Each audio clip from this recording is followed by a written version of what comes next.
Welcome back again in your first chapter reproduction in the organisms।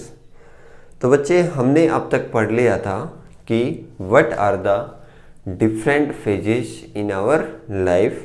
तो अब तक हमने दो फेज के बारे में स्टडी किया था।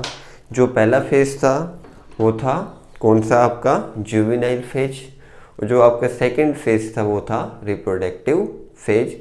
उसके बाद हमने दो प्लांट्स के बारे में स्टडी किया था, जो एक तो 12 साल में अपने फ्लोरिंग करता है और एक अपनी पूरी लाइफ टाइम के अंदर एक ही बार फ्लोरिंग करता है। आगे हम चलते हैं। जैसे आपने देखा होगा कि जो बर्ड्स हैं वो अपने अंडे देते हैं सीजनली। जैसे जो उनका मतलब जिस सीजन के अंदर उनको अंडे देना होता है उसी सीजन के अंदर ही वो अंडे देते हैं। फॉर एग्जांपल मान लीजिए मुर्गी है या कबूतर है। कबूतर को मान लीजिए गर्मी के अंदर अंडे देने होते हैं, तो वो क्या है, गर्मी के अंदर ही अंडे देगा, सर्दी के अंदर अपने एग को लेइंग नहीं करेगा। लेकिन प्यारे बच्चों, जो पोल्ट्री फार्म है उसके अंदर क्या होता है, आप देखते हैं ना, जो अंडे होते हैं पूरे साल चलते रहते हैं। ये सब किसकी वजह से होता है, क्यों? क्योंकि पोल्ट्री फार्म के अंदर उस टाइप का इन्वायरमेंट दिया जाता है, ताकि जो उस टाइप का इन्वायरमेंट देंगे जिस टाइप के इन्वायरमेंट के अंदर वो मुर्गियाँ अंडे को लेइंग करती है। मान लीजिए अंडे लेइंग 27 डिग्री टेम्परेचर के ऊपर कर रहे हैं, 30 के ऊपर कर रहे हैं, 37 के ऊपर कर रहे हैं, तो सर्दी के अंदर तो इतना टेम्परेचर नहीं होता। तो पोल्ट्री फार्म के अंदर क्या है प्यारे बच्चों, जिस जगह के ऊपर जो मुर्गियाँ रहती हैं वहाँ के टेम्परेचर को बढ़ा दिया जाता है और वहाँ तक ले जाते हैं जिस टेम्परेचर के अंदर वो एग लेइंग ईजिली कर सके। तो पोल्ट्री फार्म के अंदर हमेशा ऐसा ही होता है कि उनको सूटेबल इन्वायरमेंट दिया जाता है, जिसकी वजह से जो एग लेइंग प्रोसेस है वो स्मूथली हो सके। अब क्या होगा, जो प्लेसेंटल मैमल्स हैं, प्लेसेंटल्स मैमल्स मीन जिनके अंदर प्लेसेंटा होती है, उनकी ओवरी, एसेसरी डक्ट और हार्मोन, कौन कौन से, ओवरी, एसेसरी डक्ट और हार्मोन, इनके अंदर साइक्लिक चेंज होते हैं। फिर सुनिए, जितने भी प्लेसेंटल मैमल्स हैं, प्लेसेंटल्स मैमल्स मीन जिनके अंदर प्लेसेंटा है, उनकी ओवरी, एसेसरी डक्ट और हार्मोन्स इनके अंदर चेंज होते हैं, जिसकी वजह से क्या होगा प्यारे बच्चों, रिप्रोडक्टिव फेज होगा। रिप्रोडक्टिव फेज के अंदर साइक्लिक चेंज होंगे। इसी बेस के ऊपर कितने टाइप की साइकिल है, 2 types of cycle. First is oestrus cycle या oestrus cycle and second one is menstruation cycle. क्या क्या बताया मैंने अभी आपको कि जो प्लेसेंटल मैमल्स हैं, कौन कौन से, placental mammals, placental mammals mean placenta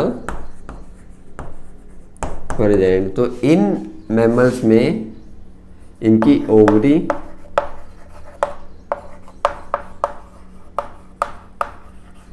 accessory duct and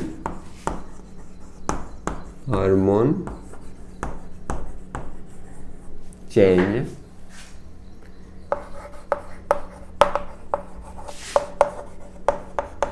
during their reproductive phase. ठीक है, इसी चेंज की वजह से, इसी चेंज होने की वजह से 2 types of cycle are. First one is oestrus cycle,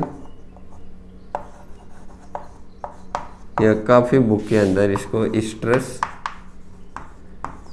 cycle भी लिखा हुआ है। तो 2 टाइप की साइकिल है, इस्ट्रस साइकिल और second one is menstruation cycle. तो सबसे पहले हम बात करते हैं इस्ट्रस साइकिल की। तो प्यारे बच्चों, जितने भी नॉन प्रीमेटिव्स होते हैं या नॉन प्राइमेट्स होते हैं, फॉर एग्जांपल आपकी काऊ, बफेलो, शिप रैट्स और डियर। कौन कौन से? Non primates.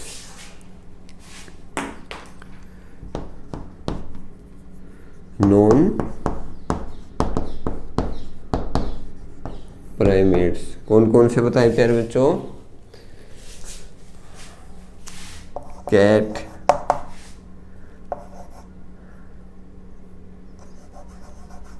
Cow,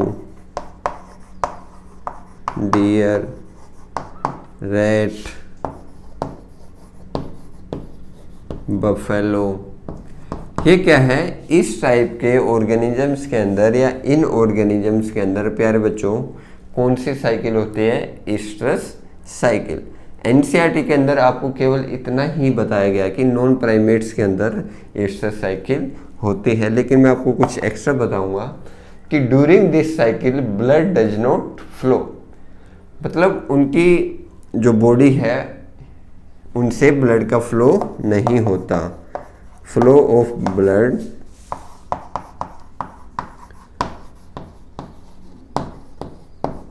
does not takes place. और आपने 10th क्लास के अंदर पढ़ा होगा कि during the menstruation cycle blood comes out from the female vagina. लेकिन प्यारे बच्चों इस साइकिल के अंदर जो फीमेल वजाइना है उससे ब्लड का फ्लो नहीं होता। आपने 10th क्लास के अंदर पढ़ा होगा कि जो मेंस्ट्रुएशन साइकिल है उसके अंदर जो एंड्रोमीट्रियम लेयर है वो क्या होगी? रैप्चर होगी और फीमेल बॉडी से बाहर हो जाएगी। लेकिन इस साइकिल के अंदर क्या हुआ? जो मेंस्ट्रुएशन जो एंडोमेट्रियम लेयर है वो क्या हो जाएगी प्यारे बच्चों? रीअब्जॉर्ब हो जाएगी, ना कि फीमेल वजाइना से पास आउट हो जाएगी through the blood.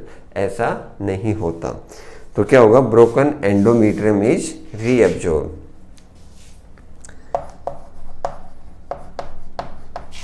Broken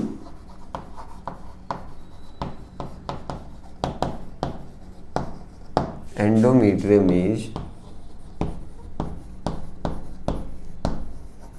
reabsorbed। इसके बाद प्यारे बच्चों जो सेकंड साइकिल है menstruation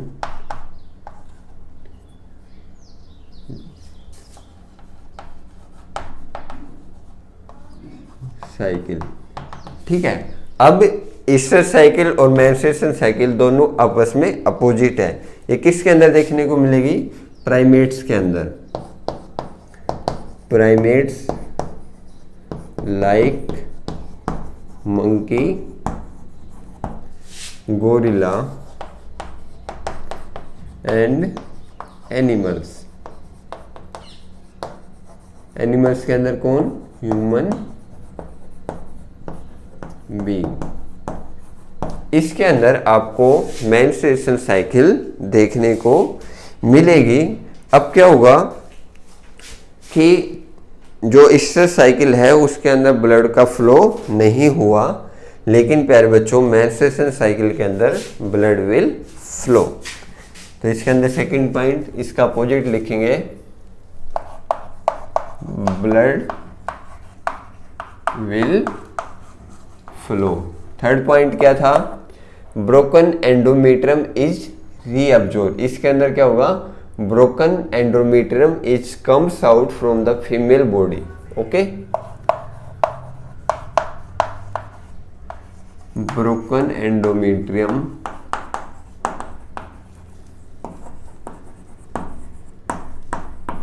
comes out from female body. देखिए बच्चे, अब तक हमने क्या पढ़ा कि जो प्लेसेंटल मैमल्स होते हैं उनकी ओवरी, एसेसरी डक्ट और हार्मोन के अंदर कुछ साइक्लिक चेंज होते हैं ड्यूरिंग देयर रिप्रोडक्टिव फेज। इन साइक्लिक चेंज होने की वजह से two types of cycle are there. First one is oestrus cycle and second one is menstruation cycle. ये थी दो टाइप की साइकिल। अब आपने सुना होगा या एनसीईआरटी के अंदर दिया गया है सीजनल ब्रीडर और कंटिन्यूअस ब्रीडर। ये कुछ छोटी छोटी डेफिनेशन है, इनको भी हम अभी कर लेते हैं। Seasonal breeder,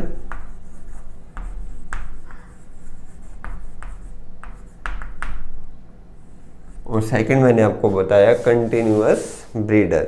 seasonal breeder means they reproduce at a period of the time, मतलब एक पर्टिकुलर टाइम के ऊपर या एक पर्टिकुलर सीजन के ऊपर ही क्या करेंगे, रिप्रोड्यूस करेंगे। फॉर एग्जांपल फ्रॉग है और लिजार्ड है, स्नेक है, बर्ड्स है। अब देखते हैं ना गर्मियों के अंदर सांप ज़्यादा होते हैं, ठीक है। अब जो छिपकली है गर्मियों के अंदर आपको ज़्यादा देखने को मिलेगी। तो क्या है प्यारे बच्चों, ये सीजन के ऊपर ही क्या करेंगे, रिप्रोड्यूस करेंगे। They reproduce at particular period of the year. They reproduce at A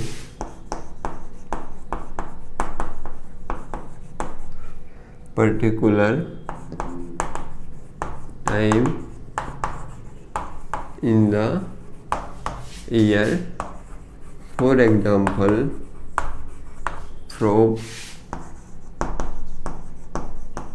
lizard and the birds। इसके बाद मैंने आपको सेकंड बताया था continuous breeder. Continuous breeders mean वो पूरी साल अपने रिप्रोडक्शन प्रोसेस को करते रहेंगे, नए नए ऑफस्प्रिंग्स को बनाते रहेंगे। For example poultry farm, rabbit, mice. For example rabbit, mice, poultry. इनके अंदर क्या होता है प्यारे बच्चों, पूरे साल रिप्रोडक्शन प्रोसेस होती रहेगी तो क्या होगा, नए नए ऑफस्प्रिंग की फॉर्मेशन होती रहेगी। और इसके अंदर क्या है, कैटल, ठीक है। ये थी अब तक दो टाइप की cycle, to types of breeder. अब तक हमने पढ़ा था जुवेनाइल फेज, रिप्रोडक्टिव फेज, और सबसे लास्ट फेज है आपका प्यारे बच्चों सेनिसेंट फेज। कौन सा फेज बताया मैंने आपको, senescent phase. This phase is the last phase of the life span.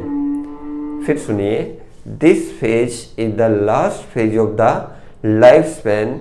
During this phase a person is not able to reproduce sexually and it ultimate leads to the death, ठीक है।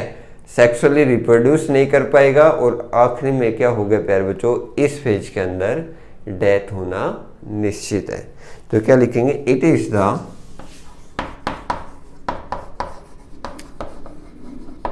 Last phase of life time, it ultimates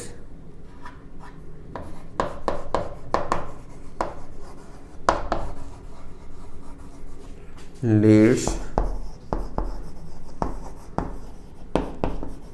to the death। पहला कौन सा था,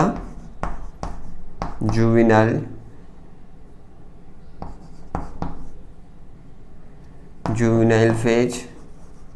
second कौन सा था, reproductive phase.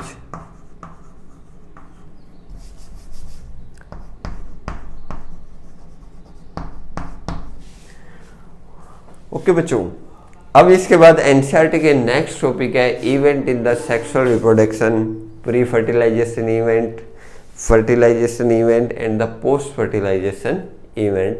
जो नेक्स्ट लेक्चर होगा उसके अंदर हम इन तीनों इवेंट्स के बारे में स्टडी करेंगे।